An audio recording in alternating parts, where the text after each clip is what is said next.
Permission to ask a question, sir?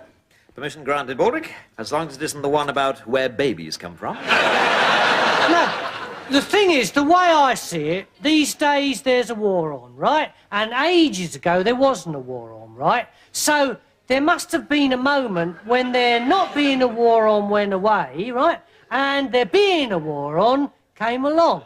So, what I want to know is, how did we get from the one case of affairs to the other case of affairs?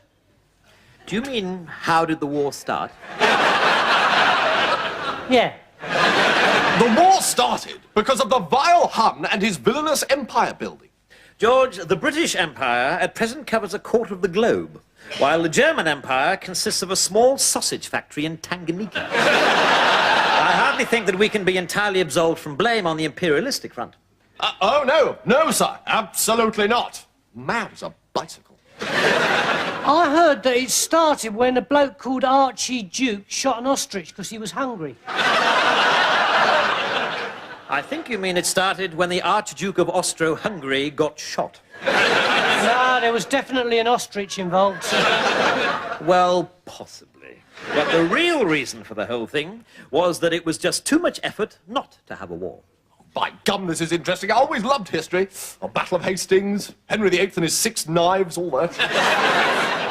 You see, Baldrick, in order to prevent war in Europe, 2 superblocks developed. Us, the French and the Russians on one side, and the Germans and Austro-Hungary on the other. The idea was to have 2 vast opposing armies, each acting as the other's deterrent. That way, there could never be a war. But this is a sort of a war, isn't it, sir? Yes, that's right. You see, there was a tiny flaw in the plan. What was that, sir? It was bollocks. So the poor old ostrich died for nothing.